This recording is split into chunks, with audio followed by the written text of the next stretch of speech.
todas aqui, tá bom? Essa aqui é a parte que é automática, só para você ter a noção. E pronto, aí você salva. Boa noite, Rádio Acapesp, programa Vozes da Diversidade. Apresentação de Pai Elinho de Oxalá e Pai Marcos Facas. E todos sejam bem-vindos a compartilhar conosco esse momento.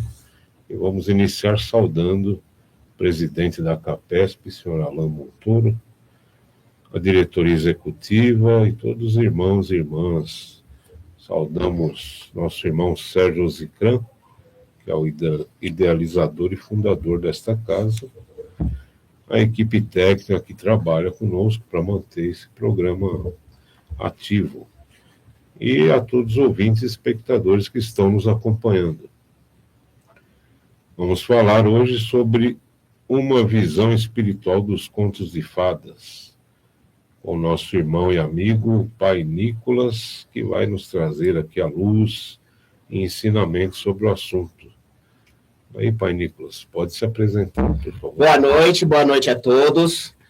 Eu sou Nicolas Augustus, né, conhecido como Pai Nicolas, e hoje eu estou aqui para poder falar sobre os meus livros que eu estou escrevendo atualmente, que é sobre os contos de fada com uma versão espiritual, né, uma visão espiritual das fábulas, dos contos, como que aquilo representa espiritualmente, tanto no meu ponto de vista, como para todos vocês terem um pouco mais de conhecimento também. Sim. Certo? E também foi também uma ideia, né, uma inspiração para também poder ajudar a ensinar as crianças um pouco mais sobre espiritualidade, né? Claro. Através dos contos de fadas, fazer elas entenderem um pouco mais sobre o espírito, sobre o eu superior, sobre as coisas que a espiritualidade, até sobre os mentores, onde eu faço um simbolismo, né, sobre os mentores, com as entidades que ajudam os personagens nos contos de fada. Maravilha. Né? O senhor tem terreiro, né, aqui em São Paulo? Sim, eu tenho um terreiro, né, a Casa de Ogum, que fica ali na Água Branca, São Paulo. Água Branca, pai? Água Rasa. Água Rasa. Água Rasa, Água Branca. Oxi. Fica ali na Água Rasa, São Paulo. Perto ali do cemitério Quarta Parada. E lá tá tendo trabalho, tá ativo atualmente. Não, eu encerrei mais cedo esse ano, né, porque eu tenho alguns compromissos aí pessoais meu, né, e também tô com a divulgação do livro. Sim, sim. Tô indo em vários lugares divulgando, comentando sobre o livro. Então, eu encerrei o trabalho um pouco mais cedo esse ano, né, porque geralmente eu vou até o mês de dezembro, mas eu encerrei um pouco antes para poder fazer essa divulgação e uns trabalhos pessoais que eu tenho que fazer também. Perfeito. Mas janeiro tô aí de volta lá, hein? É isso aí, não pode parar, né? Adu? Dá uma pausinha, mas não pode parar. Não pode. A visão espiritual dos contos de fadas. Exatamente, isso, né? Fala. Pois não, pode falar. Então, eu tô começando com o primeiro livro, que é do Aladim, né? Não foi o primeiro que eu escrevi com esse tema. Sim. Mas foi o primeiro que eu senti que tinha que estar publicando, né? Lembrando que a publicação é digital, tá bom? É um e-book digital que está disponível lá na Amazon. E eu comecei com o Aladim porque eu achei que ele tem muita coisa espiritual no Aladim. Tem muita coisa que, assim, que a gente, quando vê quando é pequeno, se deslumbra com o conto infantil. Só que, assim, vou falar uma coisa, assim, a história que eu escrevi não é só sobre aquela que tem na Disney, tá? Eu peguei bastante elementos da história original do Aladim. Aladim tem muita coisa que a Disney põe de fora da história. Na maioria. Mas, assim, o que eu pude aproveitar, que foi trabalhado dentro desse livro, eu acho que ele já é bem grande, assim, de conhecimento, né? Vamos falar o primeiro que é o mais importante, o gênio. O gênio, eu vejo ele como um grande mentor de luz, que está ali para ajudar e orientar o Aladim a crescer espiritualmente, com aprendizado, evolução, para que ele possa conseguir chegar no objetivo dele, né? Que seria a Jasmine, que é o grande eu, né?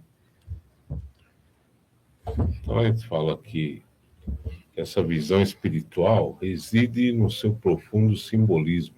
Isso. Que fala diretamente ao inconsciente humano e aos arquétipos universais. Exatamente. Longe de serem meras histórias infantis, essas narrativas ancestrais funcionam como metáforas para o desenvolvimento psíquico e a jornada da alma, abordando temas de crescimento, superação e realização interior. Eu conheço a história do teu Aladim e a lâmpada, né? Isso. O que o senhor escreveu é esse. É o Aladim e a lâmpada do conhecimento. Porque a lâmpada, ela vai representar o conhecimento, o desenvolvimento, o despertar mediúnico dele. Tá bom? Quando ele acha a lâmpada, é quando ele está se despertando para a espiritualidade. É o despertar dele. E ao ele esfregar a lâmpada, o simbolismo de esfregar a lâmpada é ele forçando o conhecimento dele, ele trabalhando aquela sensação que a lâmpada deu, aquela, sabe quando a gente está começando e tem aquele coisa que está sentindo algo, está escutando algo, está começando a ver algo, então a gente começa a trabalhar para poder melhorar, isso é o esfregar a lâmpada. E aí quando sai o gênio é quando nossa mediunidade desperta, é a saída do gênio. E aí a gente tem o contato com o nosso mentor espiritual. A luz interior. Exatamente, que é a luz interior. Que é o gênio lá, o nosso mentor espiritual, que vai nos ajudar na nossa jornada, tá certo? Sim. E o Aladim, ele tem uma grande jornada, porque ele vem de um menino simples, que ele não tinha muito conhecimento. Né? Ele cresceu nas ruas, ele foi meio desviado do caminho espiritual, né? Por causa que ele tinha que fazer o quê? Infelizmente ele era ladrão, ele teve a índole dele um pouco perdida, mas quando ele viu a sensação que precisava de algo mais para conseguir o que ele queria, era uma coisa que vinha de dentro dele. Sim. E quando ele é testado por um obsessor, né, que seria o Jafar, né, você sabe, o Jafar seria um grande obsessor ali na vida dele, e aí é testado lá na caverna do tesouro.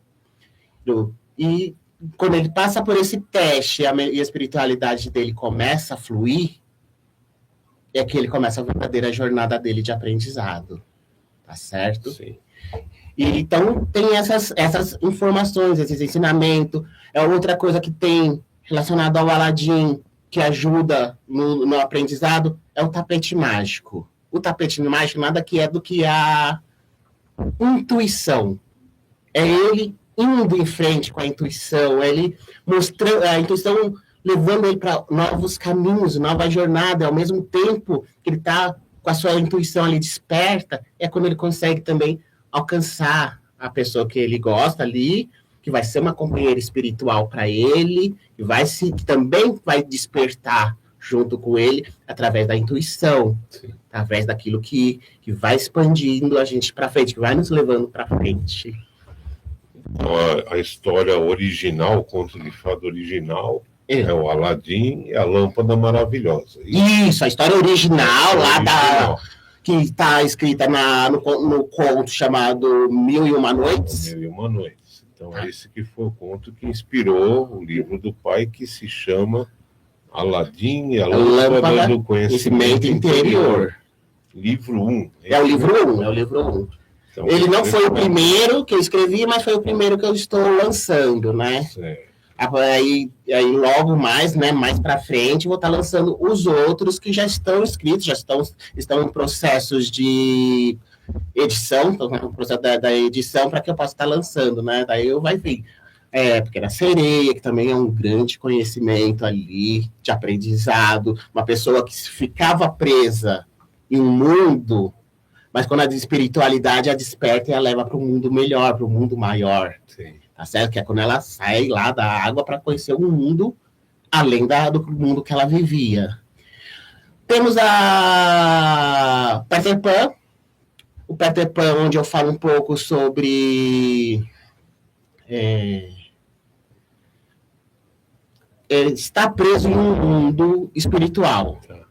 Peter Pan, Alice, ele se passa num purgatório. Fala sobre purgatórios e aprendizados que a gente passa pelo purgatório. Isso é Alice no País das Maravilhas. País das Maravilhas. Isso. Peter Pan e a Dorothy, que é o Mágico de Oz. Como que é que fala? Já tá dando spoiler? Não, né? Assim, esse é o começo do livro. A juventude fala fala spoiler, né? Spoiler, né? Hoje em dia, né? Antigamente falava, não conta o final do filme, não. Não, agora não é spoiler. Mas não é spoiler. Esse é a base do livro. Sim. Tá certo? O spoiler é como que vai ser essa passagem. Mas é importante já, né? E colocando, né, para todos entenderem. E ter curiosidade de ler depois, né? Tem muita gente fala sobre purgatório, sobre essas coisas, mas não tem uma noção, né? Eu tento explicar principalmente nesses 3 livros, que esses 3 livros, pela própria história, eles se passariam em um purgatório, entendeu? E o espírito está passando pela sua transformação, pelo seu aprendizado, naquele mundo, até que ele se desperta totalmente para conseguir sair daquele mundo, né? A Dorothy, quando ela se desperta totalmente conhecimento, e ela consegue voltar teoricamente para a casa dela, né? Mas como ela está no purgatório, a gente tem que entender que é para outro lugar que ela vai.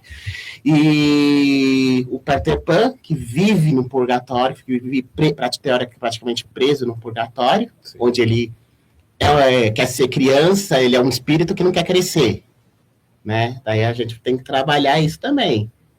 Explicar que existe alguns espíritos que ficam presos. Qual que é a idade do senhor? Minha idade? Tenho 44 anos hoje. Novo ainda, né?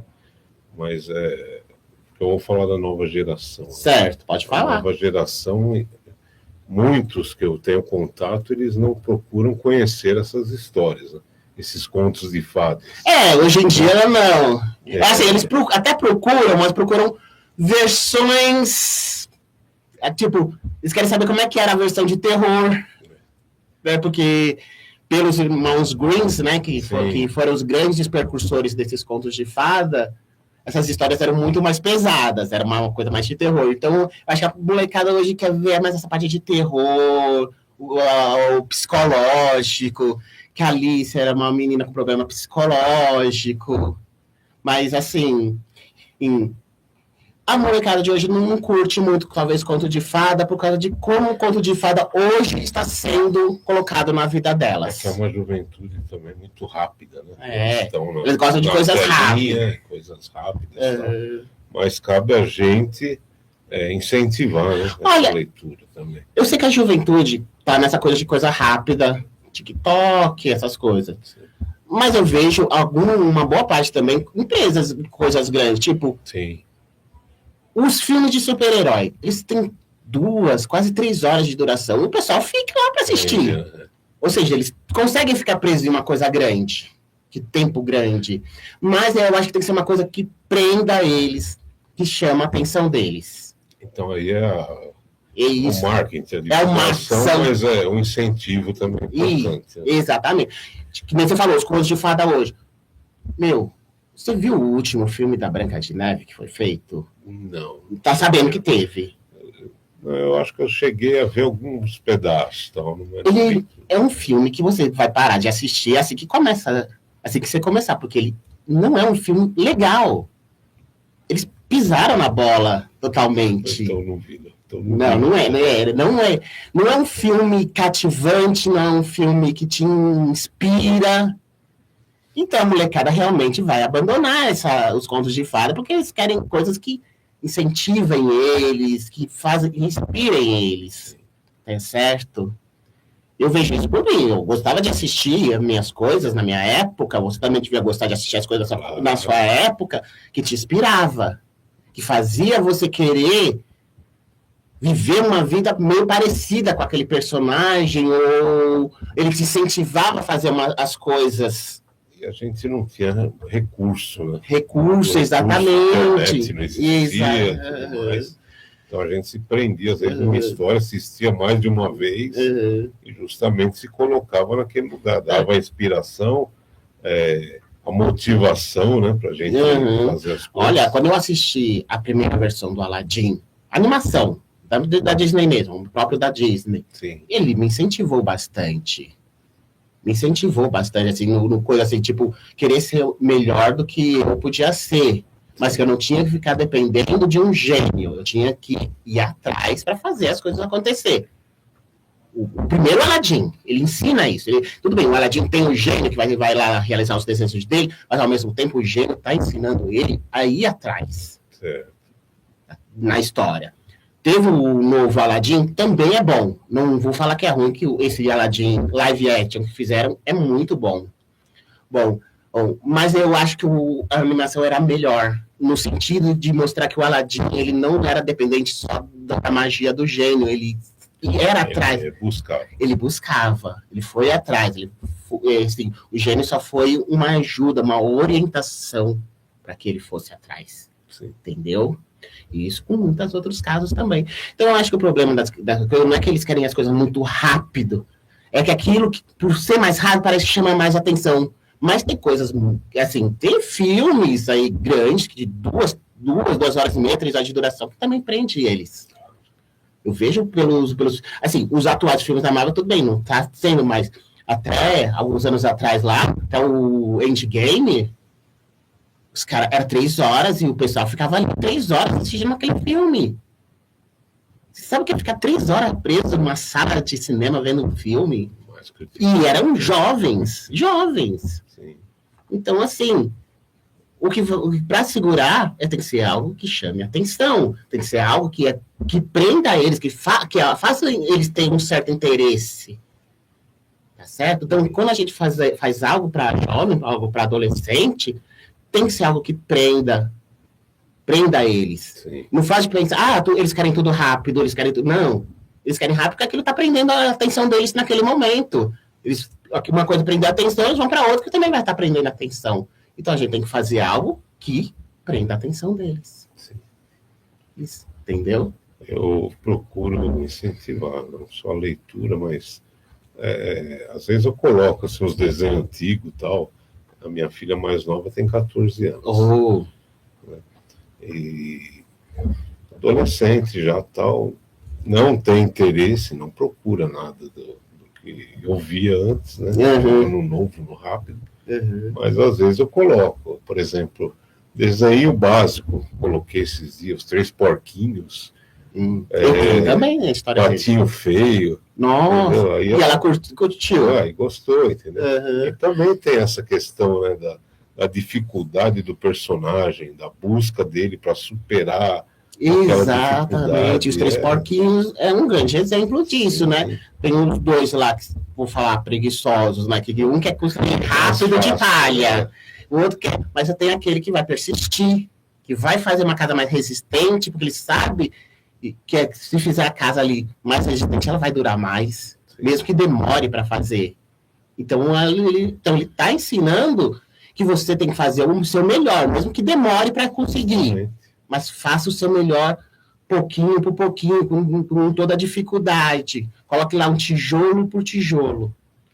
Como diz o filósofo Mano Portela, faça o melhor com as condições que você tem, até você ter condições de fazer melhor. Exatamente, você falou tudo. É isso mesmo.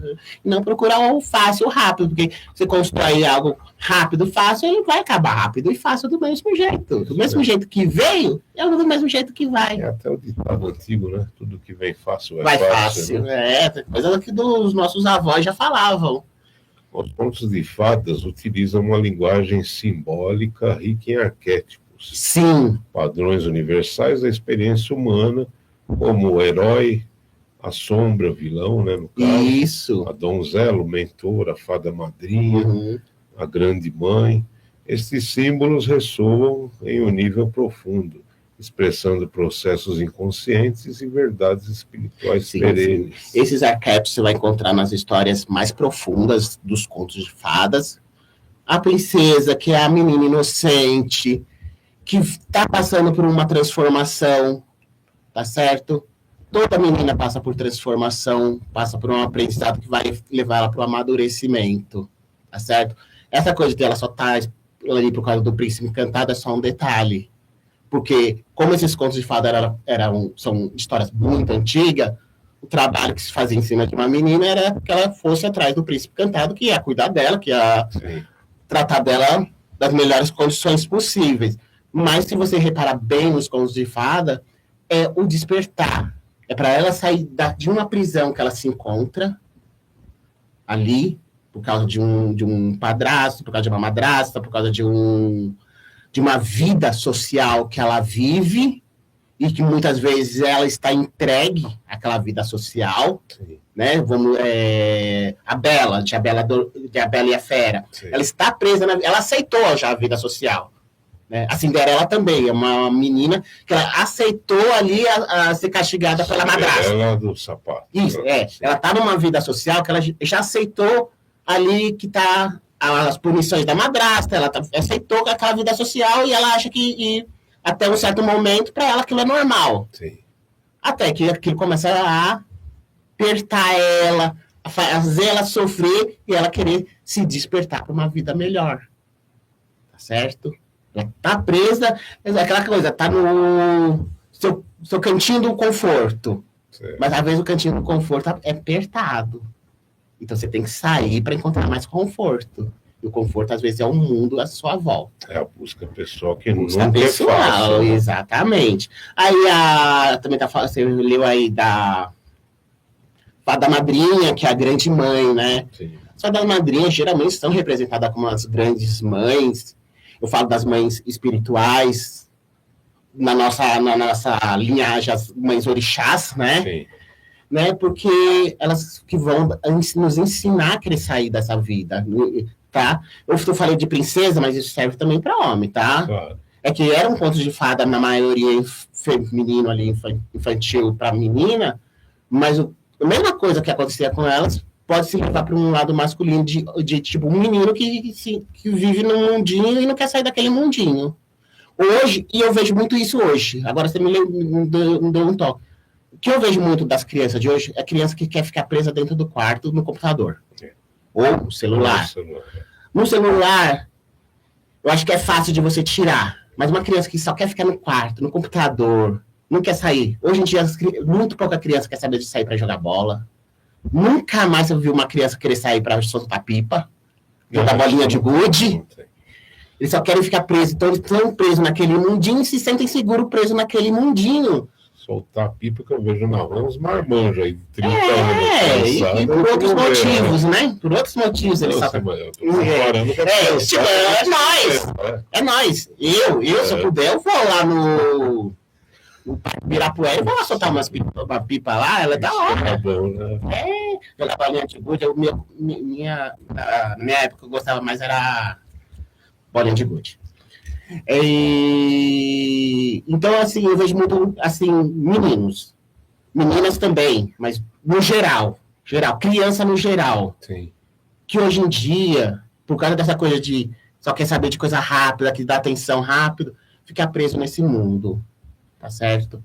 E quanto podia estar fazendo muitas outras coisas, mas um dia isso vai cobrar dessas próprias crianças. O social é só a rede social. Mas um dia isso vai cobrar delas mesmas. Porque, e amanhã, quando elas precisarem de trabalhar, como é que elas vão saber conviver com em grupo? Justamente. A maioria dos trabalhos é grupo.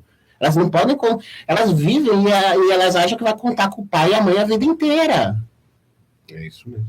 Tá certo? Então elas não se preocupam. Eu tenho 3 na fase adolescente. Né? Uhum. É de 14, um de 16 e um de 17. Uhum. E é assim, o dia a dia é assim.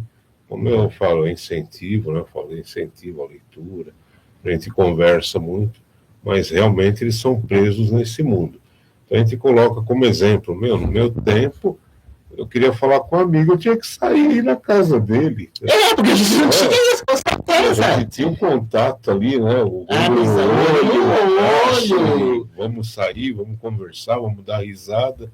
E hoje vamos se encontrar lá no parquinho, jogar bola, ou coisar.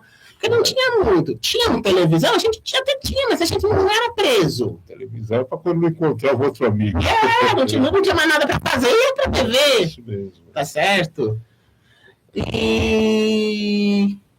Mas hoje não, porque hoje o que a gente tem é isso. Isso eu acho que é uma coisa que atrapalhou muito a nossa futura geração.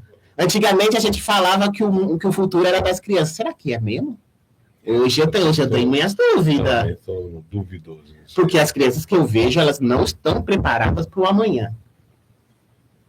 Tá certo? Hoje as crianças não estão tão preparadas para amanhã. Mas é isso, irmão. Então aí tem a sombra, que é o vilão. O vilão, ele pode ser um obsessor da nossa vida, como a gente vê hoje na espiritualidade, né? Sim. E que vai o quê? Nos prender àquela rotina, né? Que é, vamos dizer, a madrasta. Vai querer sempre que a Cinderela só fica lá fazendo faxina, e vai manter ela presa ali, não quer que ela saia, não quer que ela vá para uma festa, não quer que ela use uma roupa boa, vai manter ela naquela rotina e ainda trabalhar o mental dela para ela aceitar aquilo como se fosse uma vida normal. Porque a Cinderela, no início da história, para ela é uma vida normal. Sim. Tá certo? Até que ela descobre. A mesma coisa, a Bela é a fera. Ela vivia com o pai, né, e com as irmãs, porque no conto original da Bela e a Fera tem as irmãs também, tá?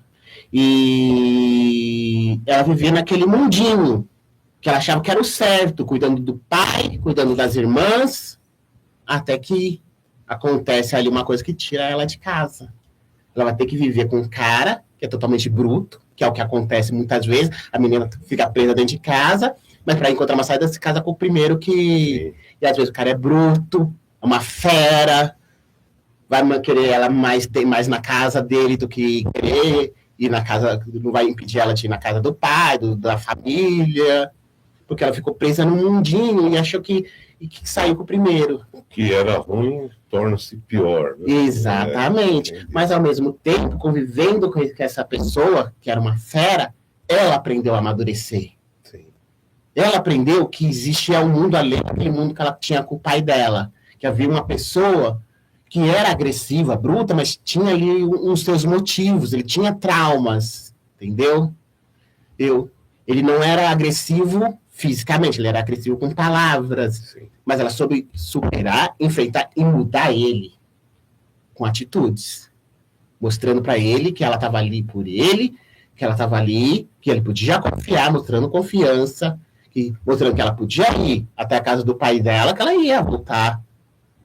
Ela só estava fazendo uma visita para o pai dela. E ele não precisava ter ciúme, não precisava ter medo. Nesse conto, a superação é para ambos, né? É para ambos. Para ele, para os dois. E ele, que era uma pessoa egocêntrica, egoísta, né? Eu não sei se você conhece bem a história, né? Que ele vira uma fera porque ele não soube tratar uma pessoa bem. Essa pessoa, então, vai lá e transforma ele na fera. Entendeu? E para ele deixar de ser fera, ele tem que mudar totalmente a personalidade dele. Ele tem que aprender a dar valor a uma outra pessoa. Não é só uma questão dele ter se apaixonado pela Bela, claro, mas sim ter dado valor para ela. Apaixonar, a gente pode falar que está apaixonado para qualquer um, mas e o valor? Né? Tá acima de tudo, né? Tá. Então ele começa a valorizar ela, começa a mudar a personalidade dele, começa a ficar menos agressivo, menos bruto, menos fera, até que ele consegue se transformar em um príncipe adequado para poder cuidar dela. Entendeu o que eu quero dizer com as parábolas, o simbolismo todo?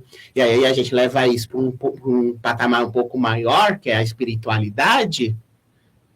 Aí você vê como aquilo é grande na nossa vida, tá bom? Ele, por causa...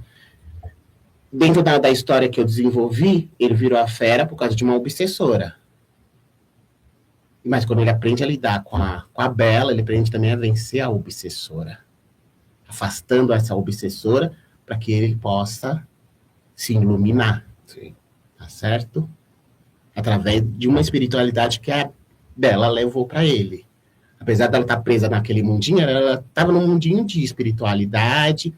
Ela leva a espiritualidade para casa, quando ele vai para casa dele, ele deixa ela usar a espiritualidade desde que ela faça as coisas, mas a própria espiritualidade ela vai mudando. O senhor sabe que eu acredito também que nós que tentamos ser pessoas do bem hoje, né, tentamos, né? Porque é difícil também ser pessoa do bem nesse mundo que a gente vive. Vixe, mano, Mas bota difícil nisso. tentamos ser pessoas do bem.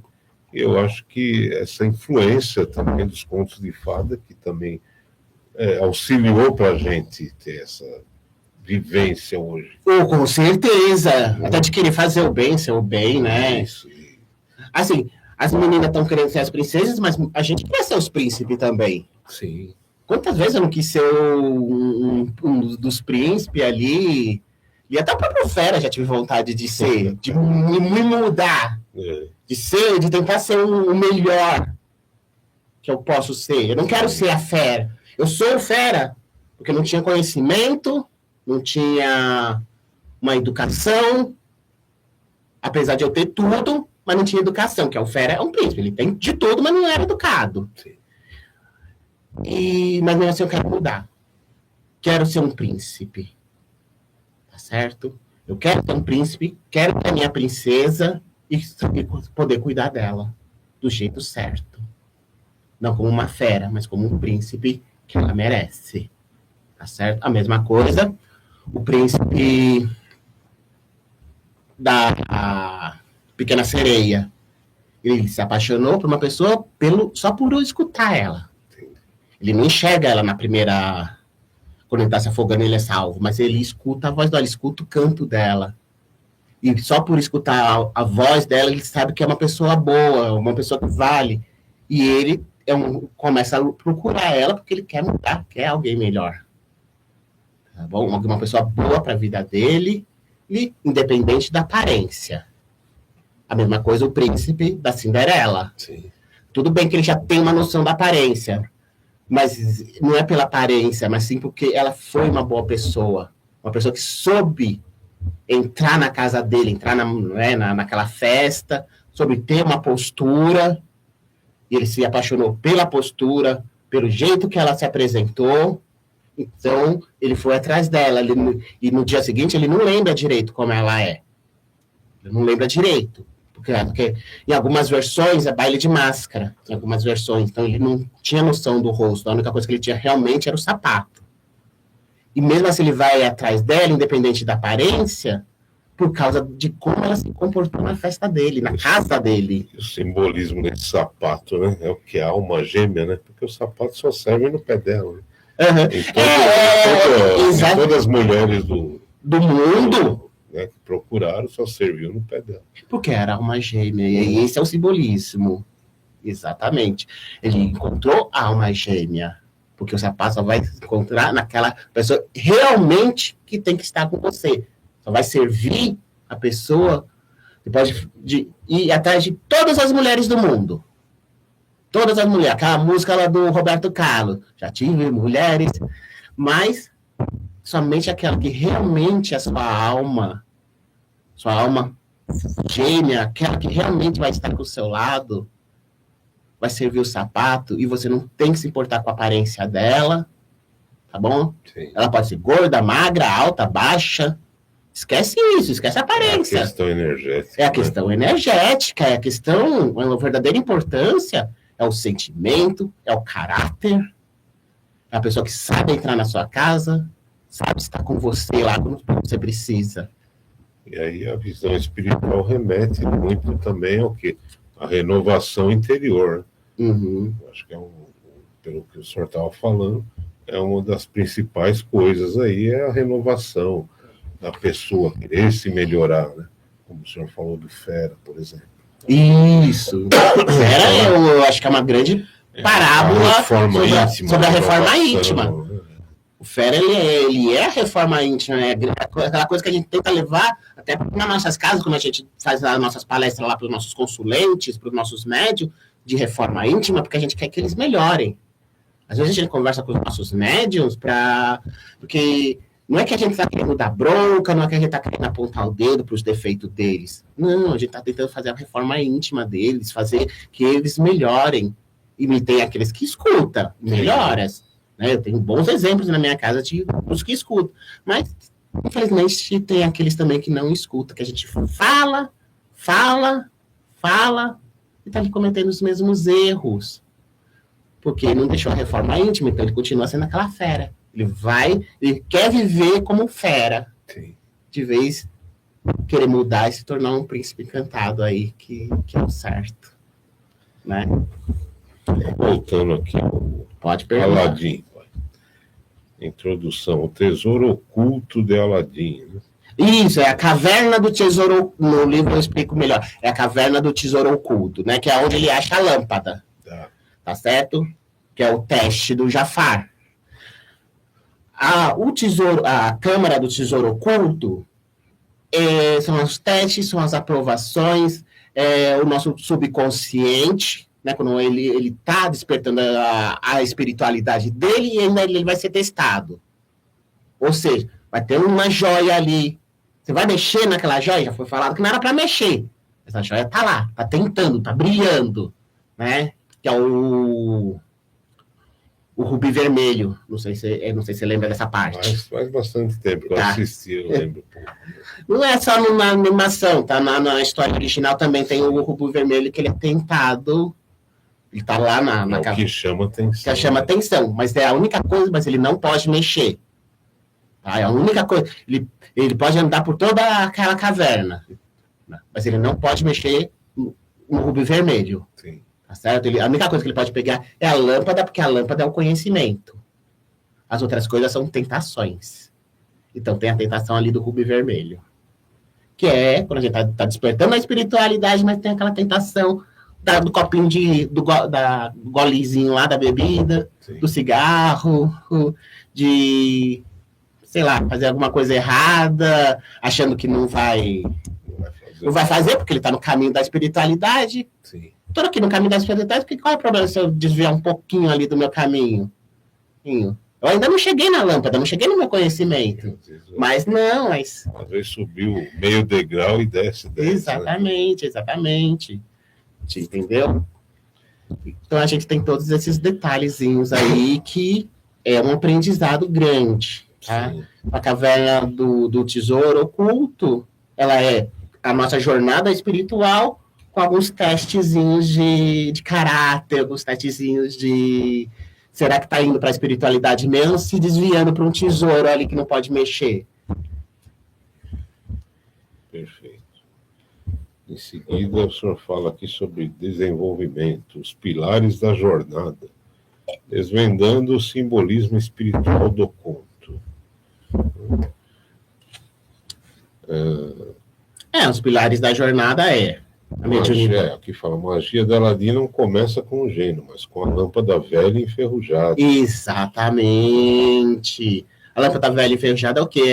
É o seu conhecimento, a sua espiritualidade que você não deu atenção. Você deixou ela ali enferrujar, deixou ela ali jogada no tempo, não trabalhou, não tratou. Não foi lá e deu uma lustradinha para ver se não saiu um gênio. Reforma íntima. Reforma íntima. Outra vez, de volta para a reforma íntima. Simbolismo da lâmpada e do gênio, a centelha divina. Isso aí é uma outra visão um pouco mais profunda, que é sobre a centelha divina, né, irmão?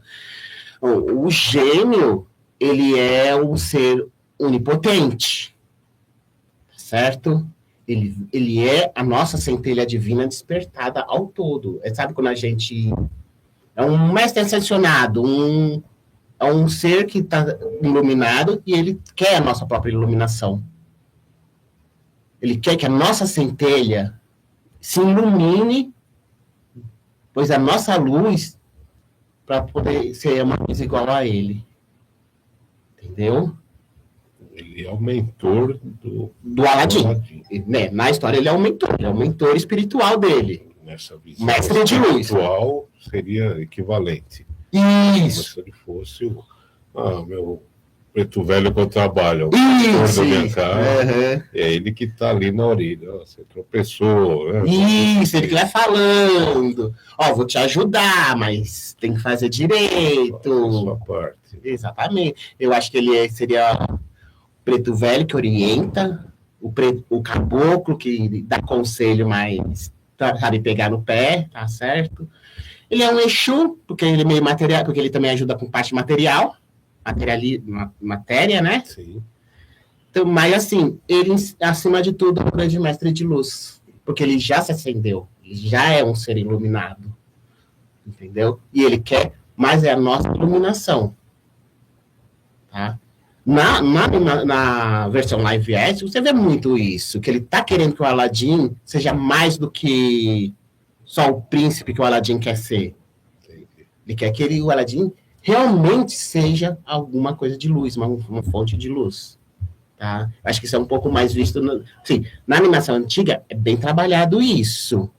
Mas no live action tem essa parte que você vê que o gênio não quer usar tanto o poder dele, ele quer que o Aladdin faça por merecer, tá certo? E algumas outras versões que eu conheço também é bem assim. Nesse sentido que o senhor falou, a gente volta àquela frase: ajuda-te que o céu te ajudará. Exatamente. É isso, você tem que fazer sua parte para ter a ajuda divina, né? Você ficar esperando, eu quero melhorar. Mas não vai. É você, né? A reforma. Aquela outra coisa que também nossos avós já falavam. Você fica pedindo um emprego para a espiritualidade, mas não vai ficar sentado em casa esperando que o emprego vai bater na sua porta. Sim. Ele não bate na porta. Tem que ir atrás, tem que procurar, tá bom? E quando você pedir para a espiritualidade, você não tem que entender. Você está pedindo trabalho ou emprego? Trabalho? Limpar uma casa é um trabalho. Sim. Fazer uma boa faxina no seu quarto, bagunçado, filho, é um trabalho. Agora, um emprego, um meio de ganhar vida, tem que saber pedir. Sim. Tá certo? E no gênio também, porque ele tem as regras sobre pedido, né? Tem as 3 regras principais, onde ele explica que a pessoa tem que saber fazer o pedido. E até no filme, no live action, ele até explica isso para Aladdin. Você quer que eu faça um príncipe ou você quer um príncipe? Que aí ele faz lá aparecer. Você quer um príncipe? Ó, ele estrala o dedo e faz aparecer um príncipe. Certo. Aí ele fala, não, você tem que saber pedir direito. Aí ele, a hora de falar, eu quero ser o príncipe, né? A senhora falou dos médios, né? Que a gente fala sobre a renovação, a reforma íntima. E é mais ou menos como o senhor citou agora, né? Você quer ser um príncipe ou quer um príncipe? Isso. Porque a gente costuma falar, às vezes, com algumas pessoas, sobre Umbanda, né? Uhum. Você é um bandista ou está na Umbanda? Tem essa também. Tem essa também. Eu vejo muito isso, que a pessoa não... É mais ou menos como o senhor falou, você quer ser o príncipe, né? Ou quer um príncipe. Você é da Umbanda ou você está na Umbanda? Então, tem essa dualidade, né? A gente tem que saber o que falar, saber o que pedir, saber o que orientar. Porque, assim, se a gente quer ser um orientador, temos que saber escutar, receber uma orientação e saber o que pedir. Como é que eu vou falar para um conselheiro? Tu tem que pedir tal coisa se eu não sei como pedir. Sim. A gente tem que saber como pedir, como orientar. Né? E não é fácil. Não é fácil, porque tem consulente que vem lá há 5 anos pedindo a mesma coisa, né? E não entendeu ainda, muitas vezes é só um passinho dele para mudar tudo. Né? Mas isso eu acho que tem toda a casa, né? Um consulente desse. Sim. Já estou até acostumado já. A jornada de Aladdin, o processo de individualização, é isso? Isso, o processo individual dele de evoluir. E aí a gente está voltando já para umas coisas que a gente já falamos, né? Certo. Ele querer se melhorar, ele querer crescer e seguir em frente. E o gênio só orientando. Ele ajuda um pouquinho ali com a magia dele, mas ele tá mais para orientar o Aladdin a fazer esse caminho, porque tem que ser um processo pessoal. A nossa evolução é pessoal. Tudo bem, a gente tem as nossas companheiras, mas a nossa evolução é pessoal. Tá bom? E se a gente quer, a gente orienta. Ou é orientado. Sim. Mas existe a evolução, é sempre a pessoal, mas existe a individual Uhum. E a coletiva, né? A coletiva é bem mais trabalhosa, né? Ficar contando com a evolução do outro para evoluir, para você evoluir, é bem É um complicado. trabalho, É um né? trabalho. A gente tenta puxar a pessoa com a mão, mas se a pessoa não quer, para que eu vou ficar puxando ela? Se ela não quer. É a questão, né, da cruz, né? Cada um tem a sua cruz, né? Exatamente. É aquilo, você pode ajudar o outro a carregar, mas não levar para ele, né? Exatamente. Então, né, cada um tem seu fardo, né? Exatamente. Contos de fadas como literatura do espírito. Isso, E já falamos também, né, um pouco disso. Caverna das Maravilhas, o voo da fé. E o voo da fé que é o tapete.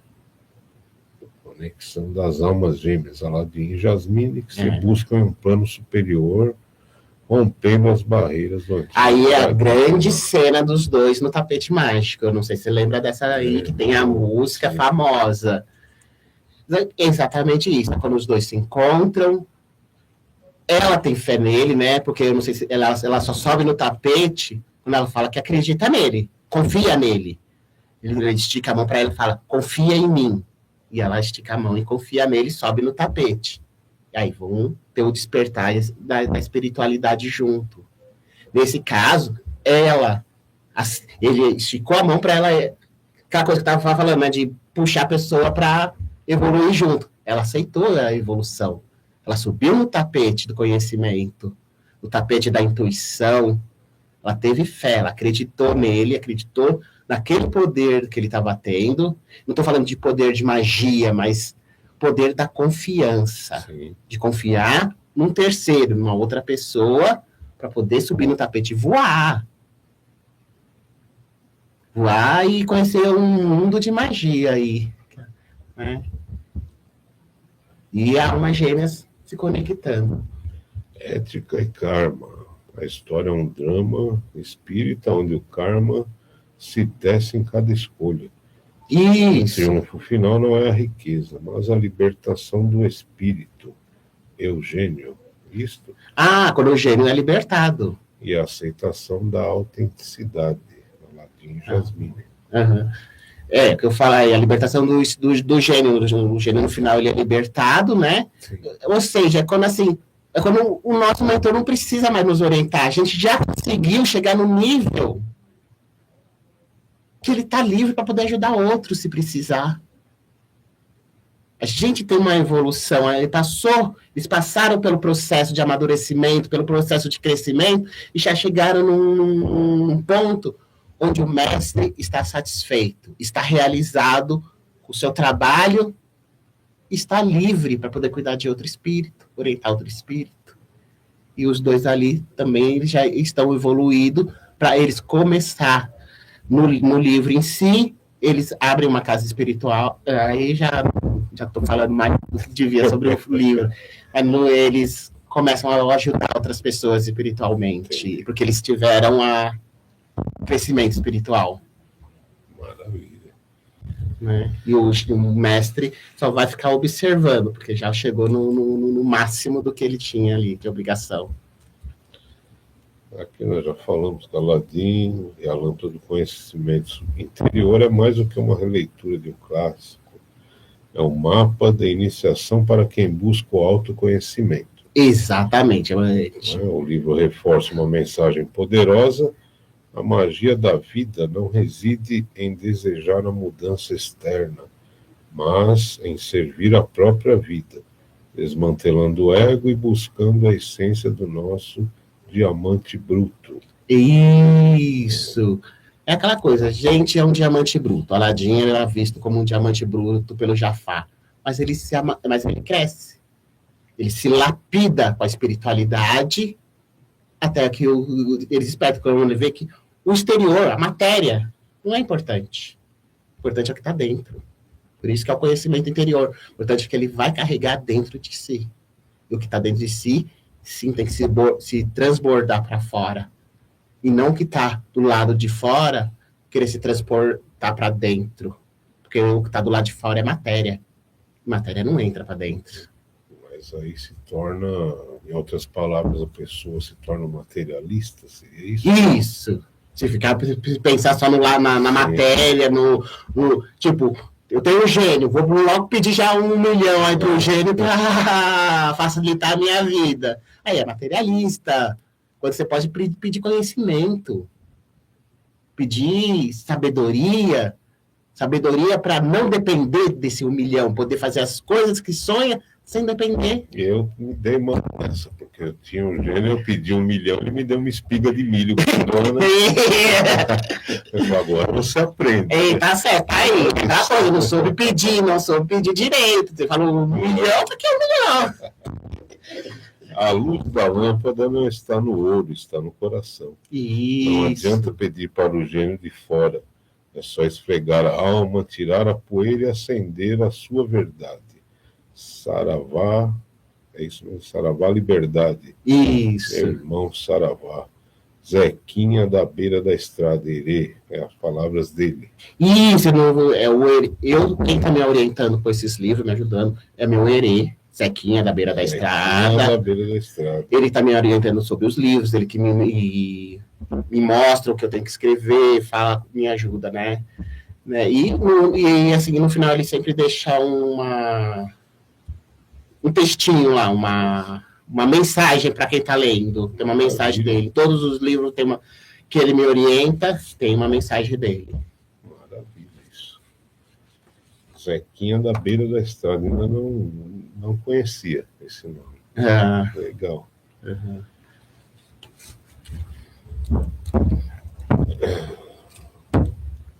Aqui a gente vai falar da conclusão, mas vamos voltar aqui um pouquinho para a gente falar. Pode voltar. Ainda falando, né? Aqui é um resumo do que quer dizer a visão espiritual dos contos de fadas. Isso. Então, nós falamos dos arquétipos e a maioria dos contos de fadas tem a jornada do herói ou heroína. Isso. A estrutura da maioria dos contos segue a jornada do herói. Um modelo narrativo que representa o processo de individualização ou desenvolvimento espiritual. Onde o protagonista é frequentemente forçado a sair de seu mundo seguro. Exatamente. Enfrentar desafios, e crescer, que é a grande jornada do herói. A jornada do herói serve tanto para homem como para mulher, que é sair daquele ponto seguro e procurar aprender mais, crescer mais. Não ficar só na mesmice de sempre, né? A jornada do herói, ela começa realmente desde a história do Aladdin, né? Foi um estudo muito antigo feito. Depois a Disney replica no Hércules, na animação Hércules, mas em todos os contos de fada, príncipe ou princesa, herói ou heroína, eles sempre seguem a jornada do herói, tá certo? Sair do seu mundo, passar por um aprendizado, às vezes não quer aceitar a jornada que tem, eles querem ficar presos aonde estão, mas acabam sendo forçados a seguir, né? Por algum motivo, porque faz parte da jornada. E aí eles vão aprendendo, vão evoluindo, vão crescendo. Eu já escrevi essa jornada do herói com uma visão espiritual, tá certo? Que tá vivendo no mesmo mundo, desperta ali a consciência, às vezes não quer ser médium, o cara ele prefere não ser médium, não quer se envolver com essa parte espiritual, mas as coisas acabam levando ele a viver a parte espiritual, acaba estudando, crescendo, tendo a fase do treinamento, né, que é o desenvolvimento mediúnico, até se tornar o médium que tem que ser. Mas aí não é voltado só para Umbanda, essa questão. É para tudo. Tanto que assim, a maioria dos livros, apesar de estar sendo orientado por uma entidade que atua na Umbanda, que é o Zequinha, que é um herê, o herê de Umbanda sagrada, os livros, eles não abordam a religião como um todo. Eles abordam a parte espiritual. Então, uma pessoa de qualquer vertente espiritual, de qualquer linha espiritual, vai ler e entender, porque eu não foco em religião, eu foco na espiritualidade. Importante isso. Tá bom? Ele me mostrou uma linha, a jornada do herói espiritual. E a jornada do herói espiritual é independente de religião. De forma neutra, vamos dizer assim. Exatamente. A gente tem que entender que a espiritualidade ela existe há muito tempo e ela é independente da religião. A gente tem que despertar nossa espiritualidade para a nossa melhora, para o nosso melhor. A gente tem que acreditar que existe algo além da matéria, porque uma questão de fé. E fé você vai encontrar em todas as religiões. Independente de rótulo, né? De rótulo. Bandeira, é a busca, né? É a busca. Para se melhorar. Exatamente. Então, esses livros, apesar de serem livros com uma visão espiritual, ela é para qualquer linha de espiritualidade. Eu não foco, eu não prendo em uma visão espiritual específica. Eu sou um bandista, eu tenho orgulho de ser um bandista. Sim. Eu tenho algumas histórias que são... Essa daqui, ó. Esse é meu primeiro livro. Ele é focado totalmente na Umbanda. Diário de uma Pombagira Menina. Isso aqui eu estou trazendo para vocês de presente, hein? Obrigado, mãe. Legal, obrigado mesmo. Diário de uma Pombagira Menina. Esse é focado na Umbanda já. Esse aqui é uma história totalmente umbandista. Maravilha, agradeço. Tá certo? Então essa aqui é uma que um umbandista vai entender mais. Sente melhor o que está nela. Esse livro ele se encontra em catálogo. Ele se encontra em catálogo. Isso. Eu estou vendendo mais na minha casa e em alguns eventos que eu participo. Quando eu participo de algum evento, eu levo eles lá. Tá? E foi o primeiro livro que eu consegui editar, que eu escrevi, e editar. Tá, né? Fui lá na editora, editei, e aí eu levo nos eventos, na minha casa eu estou sempre vendendo também. Então, quem tiver interesse em adquirir, pode entrar em contato diretamente com o senhor. Pode entrar diretamente comigo. Pelo telefone, pode falar o telefone. O telefone é 9816 202 48. 11, né? DDD 11. E o DDD 11. Tá certo? Também estou nas redes sociais, Nicolas Augusto, e tenho a minha página lá no Instagram, tanto no Instagram como no Facebook, que é Grupo de Umbanda Casa de Ogum. Maravilha. Tá Diário de uma Pombagira Menina. Eu adorei, pai. Até sem palavras para agradecer. Tá certo? Então, esse aqui. Agora, esses que eu estou escrevendo agora, dentro dos contos de fada, porque já foi uma orientação também da espiritualidade que ele não fosse preso a uma linha religiosa. Sim. Né? Eu posso escrever espiritualidade aberta, assim, que serve para qualquer uma pessoa que entenda a espiritualidade ou que queira entender a espiritualidade. Ou mesmo que não tenha religião. Exatamente. Assim. Às vezes a pessoa, né, se diz ateu, não segue religião, não acredita em Deus, enfim. Mas tiver interesse mas ela tem uma espiritualidade, às vezes, que é maior do que a gente. Quem segue religião. Eu tenho alguns amigos aí que são ateus, né? Ateístas, e que são da área de ciência, mas eles têm uma mente espiritual grande, um respeito, né? Muito grande com a espiritualidade, tem uma visão bem legal até. Mesmo que eles não são ateístas, não acreditam mais na ciência do que... Mas a visão deles são muito boas. E eles respeitam eles e claro. Tá certo? E independente disso... E eu vejo a própria espiritualidade ajudando eles independente disso. A busca deles, às vezes, independente da religião ou da crença, é buscar se melhorar e ver exatamente. O próximo, né? Ajudar o próximo. Eles querem se melhorar, apesar deles não acreditarem, eles acreditam na melhoria pessoal, em querer ser melhor por eles mesmos. Então, às vezes, eles querem ser melhor, mesmo sem ter uma espiritualidade que force eles. Eles não querem ser melhor porque são obrigados, porque existe o bem e o mal, o céu e o inferno. Eles querem ser bons porque eles são bons. Entendeu? Muitas vezes eu vejo pessoa espiritual que quer ser boa só para não fugir do inferno, mas isso não vai, que não é isso. É o caráter, é como você trata as pessoas, né?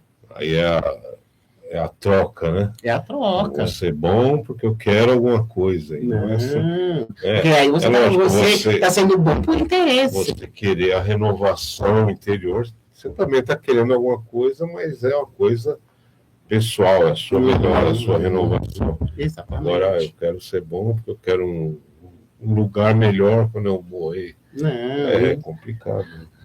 Se só ser bom não vai te garantir aquele terreno no céu, não. A gente não pode criticar, é lógico, é uma crença pessoal, mas a gente entende de outra forma. Né? Com certeza, com certeza. Depois desse livro, o que o senhor tem escrito? Tem mais livro que foi impresso, ou não? Impresso não. Agora eu estou mais me dedicando aos livros digitais, a e-books. Depois do Diário de uma Pombagira Menina, qual que vem? Aí vem os espirituais, o Aladim. É a linha dos contos. Isso. E eu tenho também uns livros que não tem nada a ver com espiritualidade, que são uma fantasia. Tem umas histórias de fantasia e tem um de terror.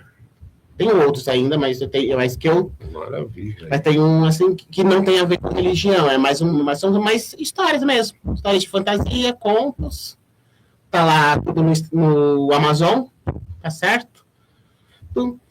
E agora eu vou começar com essa linha dos contos de fadas. Né? Já tenho alguns prontos, só estou esperando terminar de fazer a revisão e a ortografia deles, e eu vou colocar eles lá na Amazon. Estou gostando bastante da conversa, porque, acima de tudo, eu também sempre fui muito ligado em desenho. Eu também. A gente fala de conto de fada, eu gostava muito de ver desenho, era a época que só tinha televisão mesmo, e eu assistia todo tipo de desenho, né? Hanna-Barbera, enfim. Hanna-Barbera, você falou que a molecada de hoje... Não sabe você fala, já ouviu falar de Hanna-Barbera? Quem que é Hanna-Barbera? Não conheço essa tia, não. Formiga Atômica. Hannah Montana? Não, Hanna-Barbera. É Hanna-Barbera. Formiga Atômica. Formiga Atômica, Coelho Ricochete e tudo mais. Zirculoides. Então eram desenhos sensacionais e também... Tem toda essa questão, né? Se a gente parar para ver, tinha alguns que era considerado violento, tipo Papaléguas foi considerado um dos mais violentos. Nossa, Papaléguas, Pernalonga, o próprio Pica-Pau. Mas tinha muito essa questão, né, nos desenhos animados da melhora. Né, de se buscar algo melhor. Eu acho tinha aqueles que tinham aquele simbolismo da consciência, que era o diabinho e o anjinho, né? Direto, tinha muito. Falando ali pro cara. O quê? É o mentor e o obsessor. A primeira coisa que eu aprendi foi mentor e obsessor. O mentor tá o anjinho e o obsessor, o capetinha, que tá nos desviando. Né? Tinha muito no Tom Jerry, lembra? E o Tom Jerry tinha muita coisa espiritual. Sim. Assim, hoje, se eu assistindo hoje, com a cabeça que eu tenho hoje espiritual, eu vou achar muita coisa no Tom Jerry. E era muita coisa assim explícita. E é um desenho mudo, né? Praticamente. Mudo. Porque tem coisas que não precisa de palavra. Sim, então, mas vai além, né, do que a gente fala, né? Isso. Porque não tinha diálogo entre eles. Não, era só aquela corrida de gato e rato. Né? Mas tem um simbolismo, né, bacana. Bem grande, é correr atrás daquilo que você quer, né? O Tom, né? Correndo sempre atrás do rato, que é o objeto de desejo dele. E por mais difícil que pareça pegar, ele continua correndo atrás. E é isso. A mesma coisa é o Papaléguas e o Coiote. É mó difícil. O Coiote procura de tudo quanto é jeito atrás do Papaléguas. E isso nos ensina o quê? A ir atrás daquilo que a gente quer, por mais difícil. Pode ser uma coisa que passe correndo. Passou correndo, não vai porque passou correndo que eu vou desistir. Vou dar um jeito de ir lá na frente e pegar ele. Sim. Eu acho que falta as crianças assistirem um pouco mais Papalégua. E tem outra questão, né? Quando, por exemplo, Tom e Jerry tem essa caçada e tal, e acaba um agredindo o outro, né? Vamos colocar isso. Assim. Porque às vezes o que a gente quer não é tão fácil, pode ser dolorido a jornada, o caminho. Mas tem momentos que você deve lembrar que vem algo mais difícil e que os dois se unem. Contra aquilo, né? Sim, tinha um cachorro lá bravo, um outro gato que era pior que o Thomas, e os dois se uniam contra o gato. Mostrando que, às vezes, tem que ter união. União faz força. União tem que se unir, se juntar para resolver aqueles problemas. É isso mesmo. Nossa, o Jerry era muito pica-pau. O pica-pau ensinava a gente a ser esperto. Né? Tem gente que fala mal do pica-pau, que ele era malandro. Não, ele ensinava a gente a ser esperto. Porque ele era esperto. Ele aprontava, mas ele sabia que estava aprontando, ele fazia as coisas com a cabeça. Ele me lembra muito... Eu assisti, não sei se você chegou a assistir, eu assisti, mas assisti em reprises, tá? Sim. Reprises. O Zack Tatu, ai... Me deu um branco no nome agora. A turma do pica-pau, não? Não. É brasileiro, o caipira é um brasileiro nosso lá, o... Jeca, não. O... Ai... Fugiu o nome. Fugiu. Ele também era muito inteligente, ele era meio espertão e fazia umas coisas bem legais. Até falo como falei dele outro dia. Não é desenho. Não é desenho. Não é desenho. Era ator. Ator. Que era caipira. Não é Jeca Tatu? Mas ele tinha um nome lá que eu esqueci. Não. O Zé Tatu era um personagem dele. Sim. E eu gostava, achava assim. Daí depois começou a vir os animes. Eu não sei se você pegou essa época. Algumas coisas. Né? Mas sim, eu gostava muito da Hanna-Barbera. Forte Hanna-Barbera. Tom e Jerry, Pica-Pau. Caverna do Dragão. Caverna do Dragão é um espiritual.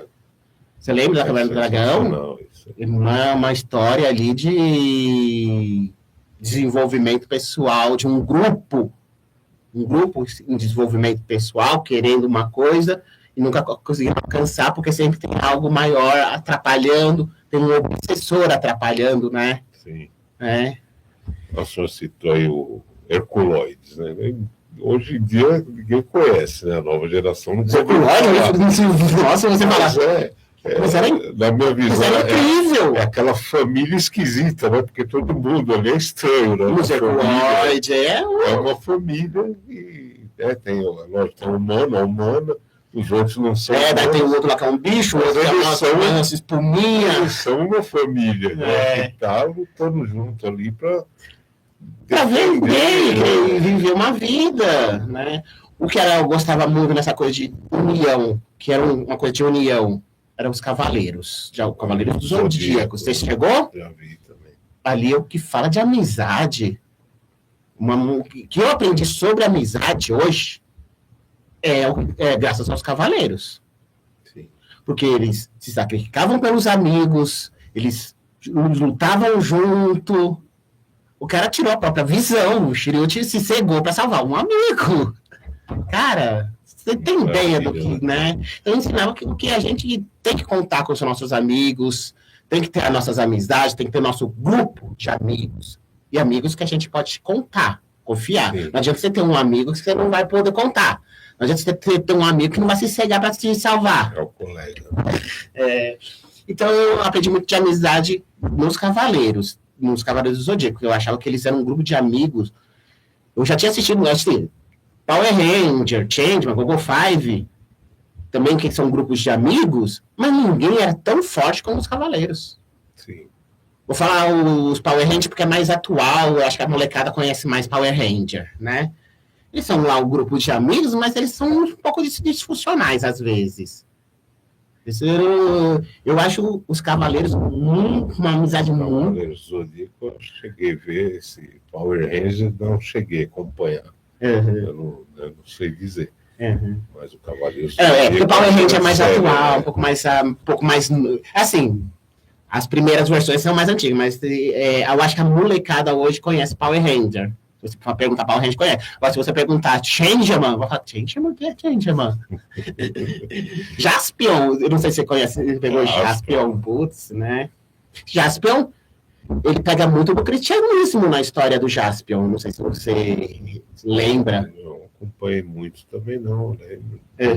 Mas ele falava de cristianismo, tipo, o Jaspion foi um bebê que nasceu ali com uma aura, com uma luz incrível. Aí passa por uma aprendizado que ele tem que vencer Satã, Ghost. Né? É um ser de luz que tem que vencer o Satã. E, fora isso, tem os pássaros dourados, que pode representar anjos, arcanjos, não sei se você lembra dos pássaros dourados, que viram uma grande espada dourada no final, que parece uma cruz. Verdade. Parece uma cruz, para ele poder derrotar o Satan Ghost no final. E é incrível. É uma história bem religiosa, tem várias mensagens religiosas no Jaspion. Porque, assim, eu assisti recentemente. Tá certo? Por isso eu tenho essa lembrança. Mas quando eu assisti criança, pra mim era só um cara lutando, de armadura lutando. Você assiste hoje com o conhecimento que você tem hoje, com a visão que você tem hoje, você vai ver parte religiosa no Jaspion, do primeiro episódio ao fim. Ele muito com o cristianismo, o Jaspion. Assim, mas é um cristianismo meio escondido, né? Tem lá a parte budista, mas é bem mais cristianismo. Você vai ver, porque nos primeiros episódios fala do Jaspion criança, que ele era uma criança de luz especial, criada lá pelo mestre. Opa! E essa criança de luz, ele tem que reunir outras crianças de luz para poder derrotar Satã Ghost. Legal, né? O senhor escrevia naquela revista do Leitor Umbandista, o senhor chegou a escrever? Eu escrevi uma boa... Eu escrevi uns 8 anos, 7, 8 anos. Mais isso, e eu já escrevia o simbolismo. Eu cheguei a escrever o simbolismo da maçã, o simbolismo... Eu escrevi da maçã, do mel, as o coisas... irmão Luciano, né, que faleceu. Eu conversava tanto com ele. A revista parou, eu também escrevia para ela e... Então, foi lá que eu conheci você, que a gente se conheceu. Foi justamente, foi através dessa revista, que nós estamos falando de desenho e tudo mais, que surgiu as histórias do Axézinho! Nossa, eu sempre via lá o Axézinho. Então, e tá até hoje, tá aí, tá no jornal. Eu vi no jornal de Umbanda, lá ainda tá lá o Axézinho lá. Todo mês faz uma historinha, tá na revista Xirê, agora da Mãe Mônica. Tá na Xirê também? Que é a Mãe Mônica que estava aqui fazendo a entrevista anterior, programa anterior. Na revista dela também, agora todo mês. Tá certo. Então, a gente é bem ligado também nessa questão. Eu gostei muito do Axézinho já naquela época, porque também é uma maneira de mostrar espiritualidade para criança. E eu achei muito fantástico esse seu trabalho. É simples, né? Mas com respeito, né? Uhum. Porque tem a parte engraçada do personagem, dele agir e tal. Mas é para chamar atenção, né? Mas dentro de um respeito, né? Com certeza. Com a ética e tal. Então, não, eu curti bem, eu acho muito legalzinho. Eu já vi bastante historinha lá do Axézinho já. Vamos lá.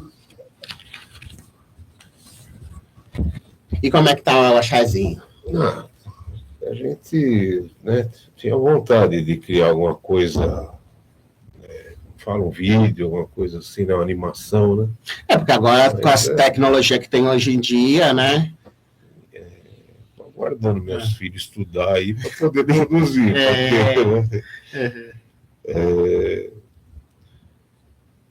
O senhor quer falar mais sobre a jornada do Aladim?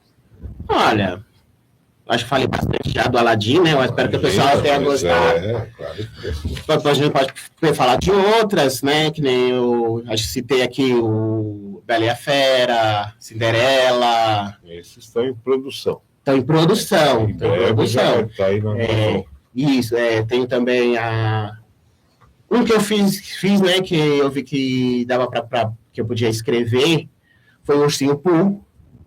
Não sei se você lembra do Ursinho Pooh, era um desenho também que muito bom. E a gente tem uma certa liberdade para poder trabalhar com esse personagem, né? Ele está em domínio público, então eu podia escrever uma história onde eu consegui trabalhar uma visão do menino, né? Do Christopher, onde eles são amigos imaginários. Só que amigos imaginários, para nós, são os mentores de luz. Sim. Através, então, o Pooh, ele surge na vida do Christopher como um amigo imaginário, onde, na verdade, ele é um mentor que está preparando ali o Christopher para se tornar um grande médium lá na frente. Entendeu? Porque ele, desde pequeno, já tem aquela mediunidade, aquela coisa que tem que ser trabalhado. Tudo bem? Joia? Olha. O senhor falou uma coisa justamente legal. O senhor falou que está domínio público, né? O Ursinho Pooh. Ursinho Pooh, algumas histórias são de As domínio. outras também. Aladdin. Contos de fadas, a maioria são de domínio Acho que público. a partir de 50 anos. Isso. Na verdade, contos de fadas, eles são de domínio público porque eles surgiram a partir de... Antigamente fala de boca a boca. Era histórias. Sim. Histórias comuns, já eram histórias comuns. Passado de geração a filho. Né? Elas só se tornaram fortes e populares a partir do momento que os irmãos Greens, eles reuniram, fizeram uma coletânea, eles fizeram uma jornada durante o mundo. Eles já escreviam outros livros, né? Já eram escritores. Eles fizeram uma jornada no mundo inteiro, reunindo todas essas histórias. Irmãos Grimm não é o mesmo que deu origem à série Sobrenatural, não? Não. Eles comentam sobre os irmãos Grimm. É que tem uma série chamada Irmãos Grimm, inspirada na história dos irmãos Grimm. Os irmãos Grimm, eles eram escritores na vida real, né? Dois irmãos, muito inteligentes, muito sábios, e eles rodaram, isso é bem antigo, eles rodaram o mundo, reunindo todos esses contos de fadas, todas essas histórias. Eles fizeram um livro de contos, né? Então, assim, tem todas essas histórias. Cinderela, Bela Adormecida, João e Maria, tá certo? E várias outras. Tem muitas que as pessoas nem lembram que existe, mas tem vários contos. Eu acho que são mais de 100 contos de fadas que foi feito pelos irmãos Grimm. Então, essas histórias, elas já eram histórias públicas. Eles só reuniram em um livro e deixaram elas famosas. Sim. É a mesma coisa os nossos folclores. Tipo, você quiser escrever uma história do Saci, você pode. Certo. Porque eles fazem parte de um... Ele só se tornou popular, os nossos folclores, quando foi escrito o Sítio do Pica-Pau Amarelo, pelo Monteiro Lobato, pelo grande Monteiro Lobato. O que o Monteiro Lobato fez? Ele escreveu o Sítio do Pica-Pau Amarelo e pegou todas as histórias do folclore e jogou dentro da história dele. Sim. E aí elas ficaram populares. Mas já existia essas histórias, entendeu? A mesma coisa dos contos de fadas. Então não tem direito autoral, cara. Isso, tipo, eu escrevi a minha versão do Aladdin, mas você não faz a versão do Aladdin, tá certo? Porque elas são de domínio público. Algumas outras histórias que são contos de fadas são de domínio público, não foram dos irmãos Grimm, tipo que é o Mágico de Oz. Foi uma escritora bem famosa que escreveu, mas isso já faz mais de 100 anos, mais de 50 anos, tá bom? Hoje ela está em domínio público, Mágico de Oz. Certo. Mas você pode criar uma versão que não tenha a ver com a original. E isso tem outras histórias também, tá bom? É como se você pegasse também uma história de mitologia. Você quer escrever uma história do Hércules? Você pode escrever uma história do Hércules, ele é mitológico. A origem dele é mais de mil anos. Existe alguns até alguns anos atrás, o livro dele também surgiu a partir de... Mas ele ainda era de domínio público. Quer dizer, ele era... Até pouco tempo. Direito autoral. Ele tinha direito autoral, né? Quem era dona do direito era a Disney. A Disney comprou os direitos da pessoa que escreveu. Sim. Tá? Por isso ela tem a animação, não sei se você lembra da animação do Ursinho Pooh, pertence à Disney. Então ela... Só que já caiu essa regra. Agora o Pooh, ele é de domínio público, já pode usar, tá bom? Bom, a mesma coisa, sabe quem está em domínio público, também entrou recentemente? Popeye. Ah, é bom. O pai também já tem mais de 100 anos. Né? Porra, e é antigão também. Mas ele, eu acho que foi o ano passado que ele entrou em domínio público. Domínio público. Legal. É. Outra história de superação sempre, né? Popeye. Pai é aquele que nos ensinava como é espinafre, né? A molecada hoje não tem nenhum personagem que ensina ela a comer legumes. Era isso, né? Olha, o Pernalonga ensinava a comer cenoura. Eu comecei a gostar de comer cenoura por causa do Pernalonga. Honestamente falando, né? Eu tenho um pouco de dificuldade com legumes, mas sim, por causa de alguns personagens, tipo Pernalonga. Como viu ele comendo cenoura toda hora, comendo cenoura, aquele. Meu, mas será que boa cenoura?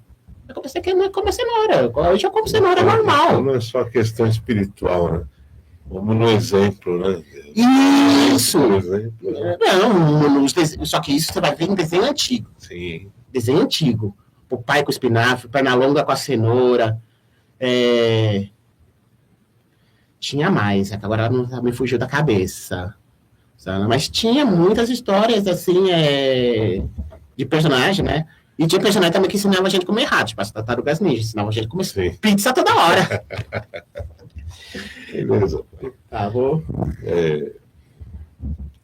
Então é isso, né, pai? Aladim, a Lâmpada do Conhecimento Interior, livro 1. Isso. Na Amazon. Isso. Procura, se não for pelo nome, pelo pai Nicolas. Nicolas Augustus, lá aparece todos os meus livros. Grigorage. Nicolas Grigorage. Coloca o meu nome lá, vai aparecer todos os meus livros lá. Ou pelo contato, celular, pode falar de novo. Pode também procurar no meu celular, né? 11 98 16 202 48. Tá bom? É isso. No WhatsApp, por favor, porque eu não tenho ligação. Agradecemos a presença do pai Nicolas e todos esses ensinamentos aí que passou para nós. Né? Espero que vocês tenham gostado, tá bom, gente? Espero que vocês tenham visto que as histórias, né, os de fato, eles também carregam uma grande espiritualidade, um grande ensinamento espiritual. E também que o que a gente conversou aqui tenha aberto a cabeça de vocês para a espiritualidade. Espero que vocês tenham entendido um pouco, né, sobre a espiritualidade como um todo, dentro do que eu e o irmão aqui conversamos hoje, discutimos hoje, que eu acho que foi um bom aprendizado. Foi legal, foi gostoso e foi sensacional. Para mim certo. Foi fora de série. E mais, né, vou dar liberdade de falar, o pai passou o WhatsApp, quer entender mais sobre o assunto? Chama o pai no WhatsApp. Isso, que lá a gente conversa. Ideia, né? Com certeza. Você tem alguma dificuldade, alguma coisa de dificuldade de entender a espiritualidade, algo que você não entende? Vamos lá, eu gosto de sentar e bater papo. A gente conversa até umas horas. Agradecemos a todos aí que acompanharam. Tá bom? Segue lá as redes sociais, gente. E curte, comenta e compartilha o vídeo, hein? Isso. Axé, pai. Muito obrigado. Obrigado, meu irmão. Valeu aí pela oportunidade. Tamo junto. Se precisar, estamos aí. Obrigado a todos. Que Deus abençoe a todos. Até mais.